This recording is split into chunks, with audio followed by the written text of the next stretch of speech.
Bismillahirrahmanirrahim. Assalamualaikum warahmatullahi wabarakatuh. Selamat siang. Menambahkan ke depan scientific crime investigation. Itulah yang dikerjakan.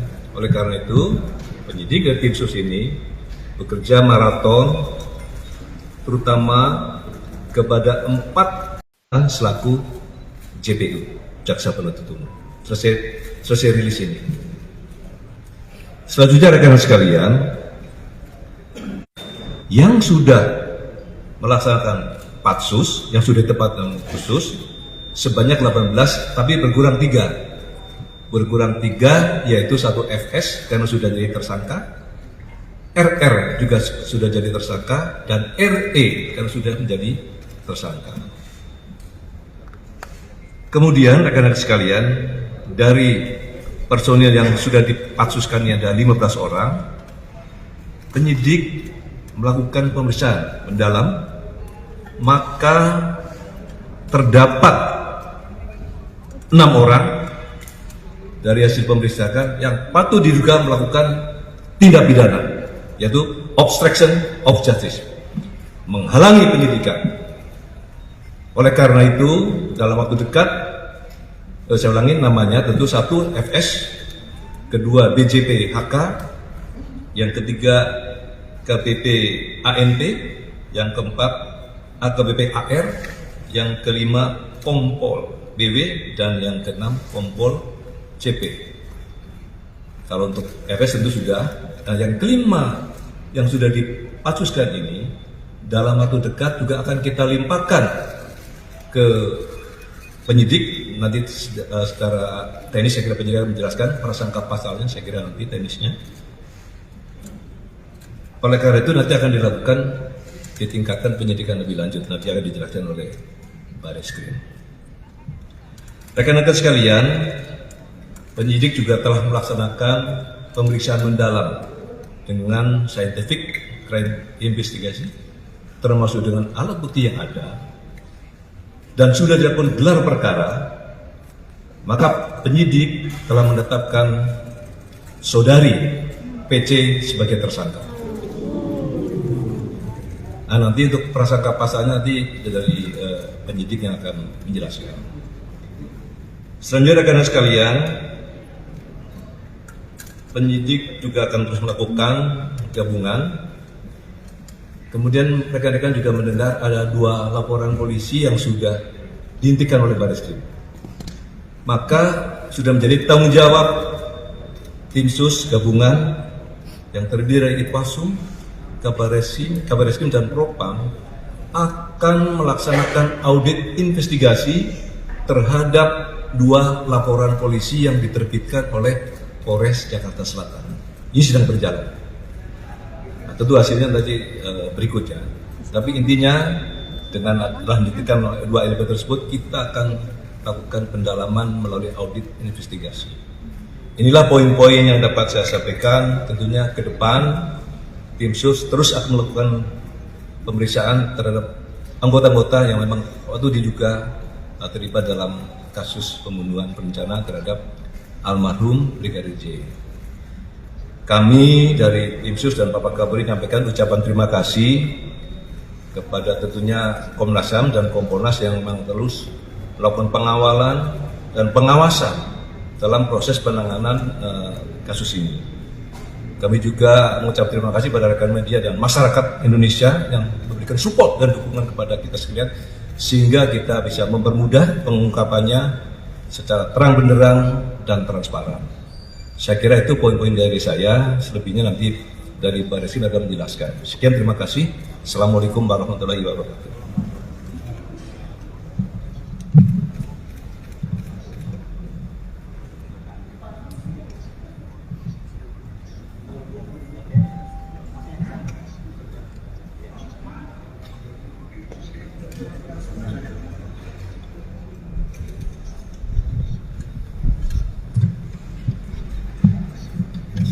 Selamat siang teman-teman media yang kami hormati, Pak Ketua Tim, Bapak Irwasum, dan seluruh anggota tim, atas izin beliau saya menyampaikan secara langsung terkait dengan hasil perkembangan penyidikan kasus pembunuhan berencana terhadap Brigadir Joshua. Dari serangkaian proses penyidikan yang telah dilakukan sampai dengan hari ini, penyidik telah melakukan pemeriksaan sebanyak 52 orang saksi, termasuk di dalamnya adalah ahli terkait dengan DNA, balistik metalurgi, ahli kedokteran forensik, termasuk analis digital dan inavis. Kemudian termasuk melakukan penyitaan sejumlah barang bukti. Nah, perlu saya sampaikan kepada rekan-rekan media, alhamdulillah CCTV yang sangat vital yang menggambarkan situasi sebelum, sesaat dan setelah kejadian di Duren 3 itu berhasil kami temukan. Ya, berhasil kami temukan dengan sejumlah tindakan penyidik. Dari hasil penyidikan tersebut, tadi malam sampai pagi sudah dilakukan sejumlah kegiatan pemeriksaan, konfrontir. Tadi juga sudah disampaikan oleh Bapak Ketua Tim bahwa Ibu PC sudah ditetapkan sebagai tersangka. Ya. Banyak teman-teman mungkin yang bertanya, ini kapan diperiksa? Kita sebenarnya yang bersangkutan sudah kita lakukan pemeriksaan sebanyak 3 kali.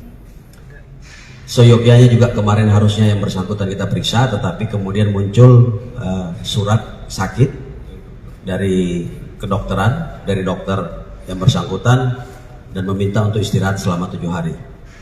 Tanpa kehadiran yang bersangkutan, kemudian penyidik melakukan gelar perkara, dan berdasarkan 2 alat bukti, yang pertama adalah keterangan saksi, kemudian bukti elektronik berupa CCTV, baik yang ada di Saguling, di lokasi Saguling maupun yang ada di dekat TKP, ya, yang selama ini menjadi pertanyaan publik, yang diperoleh dari DVR Pos Satpam.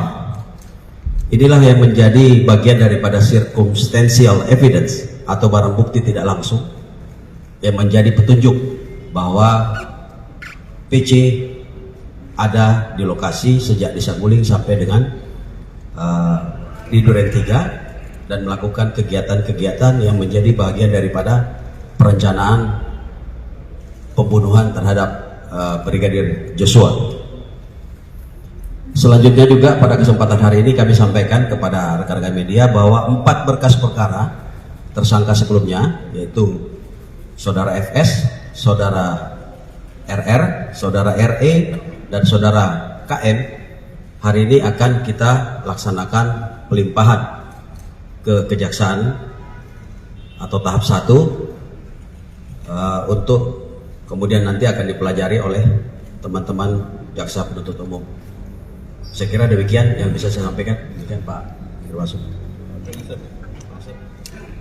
Baik, kami mohon Direktur Cyber untuk bisa menjelaskan singkat tentang ke-6 personil yang melakukan tindakan obstruction of justice yang menghalangi penyidikan. Baik, terima kasih Bapak Irwasum. Yang terhormat Pak Irwasum, Pak Kabinter, Kabar Reskrim, dan saudara sekalian, yang saya hormati rekan wartawan, sedikit saya akan menjelaskan tentang perkara yang berkaitan dengan masalah DVR. Dalam perkara menghilangkan dan memindahkan serta mentransmisikan secara elektronik sehingga tidak bekerja sebagai mestinya. Sesuai laporan polisi nomor LPA 0446/8/2022 di TV Cyber Baris Krim Polri tanggal 9 Agustus 2022 telah dilakukan pemeriksaan sebanyak 16 orang saksi untuk saat ini. Mungkin nanti bisa berkembang. Dalam hari ini kita bagi menjadi 5 klaster. Yang pertama ada klaster warga komplek Aspol Duren 3. Kita sudah periksa 3 orang, itu Saudara SN, Saudara M, dan Saudara AZ. Dan selanjutnya klaster yang kedua adalah yang melakukan pergantian DVR CCTV. Kita sudah melakukan pemeriksaan sebagai saksi sebanyak 4 orang, yaitu Saudara AF, AKP IW, AKBP AC, dan Kompol AM.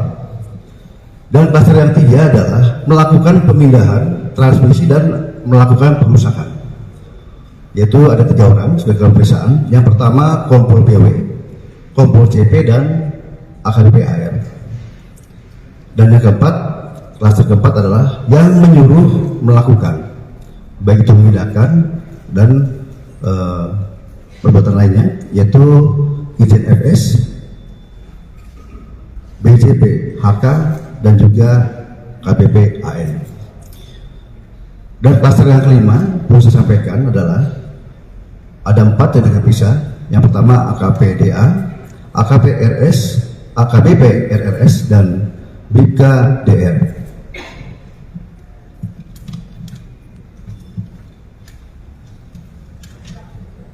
Adapun barang bukti yang sudah kami sita sampai saat ini ada 4 buah. Yang pertama harddisk eksternal merek WD. Yang kedua adalah tablet Microsoft Surface. Dan yang ketiga DVR CCTV yang ada di Aspol Duren 3. Dan yang keempat laptop merek Dell milik saudara BW. Adapun untuk pasal dipersangkakan, tadi dari Pak Ketua Tim sudah menyampaikan, akan saya jelaskan, yaitu pasal 32 dan pasal 33 Undang-Undang ITE, ya, ini ancamannya lumayan tinggi, dan juga pasal 221 serta pasal 223 KUHP, dan juga pasal 55 dan pasal 56 KUHP. Adapun rencana tindak lanjut yang kami lakukan minggu depan, yang pertama kita akan selalu berkoordinasi dengan Lapus Laboratori, yang mana ada beberapa barang bukti yang masih kita serahkan di lapor yang perlu kita penjelasan hasilnya seperti apa, dan juga kita akan berkoordinasi dengan Kejaksaan Agung, ya, GPU berkaitan dengan masalah penanganan kasus selanjutnya, dan selanjutnya kita akan melakukan gelar perkara untuk penuntukan sesuai sama Pak Ketua Tim bahwa sudah ada 5 bahkan bertambah. Nanti hasil gelar perkara akan kita sampaikan kembali. Demikian Pak di sini Ketua Tim kami sampaikan. Terima kasih. Baik, terima kasih Direktur Cyber.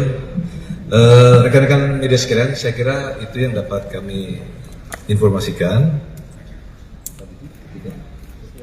3 Pak Umas lah menunjuk. 1 ladies first, ya, silakan.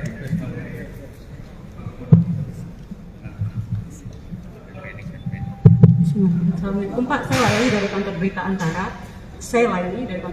Pak, pertanyaan ada beberapa.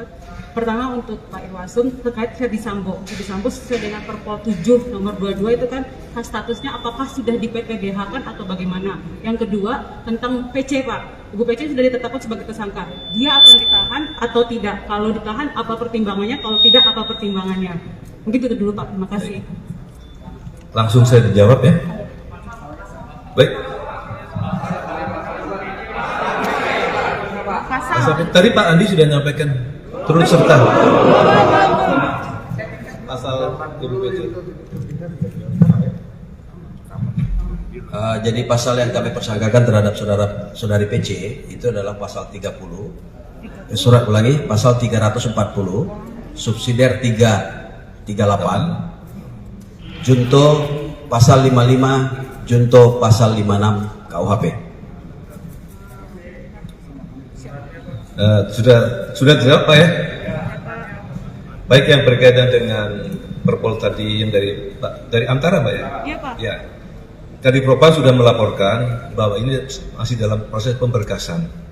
Insya Allah dalam waktu dekat juga akan dilakukan sidang kode etik, tapi belum bisa minggu ini, tapi paling tidak minggu berikutnya. Yang kedua, tadi Direktur Debilu menyampaikan seyogianya kemarin Ibu PC juga diperiksa, tetapi karena ada surat sakit maka di hold, ditinggal. Walaupun tetap dilakukan gelar perkara dan ditetapkan sebagai tersangka, maka sambil berkoordinasi dengan dokter yang bersangkutan nanti status akan ditetapkan berikutnya. Saya kira itu jawaban saya. Belum ada penangkapan ya Pak? Belum ada penangkapan terhadap Ibu PC ya? Belum.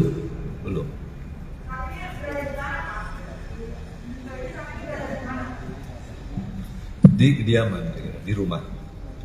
Cukup? Ya. Nanti selanjutnya Pak Kadip. Baik, terima kasih. Assalamualaikum warahmatullahi wabarakatuh.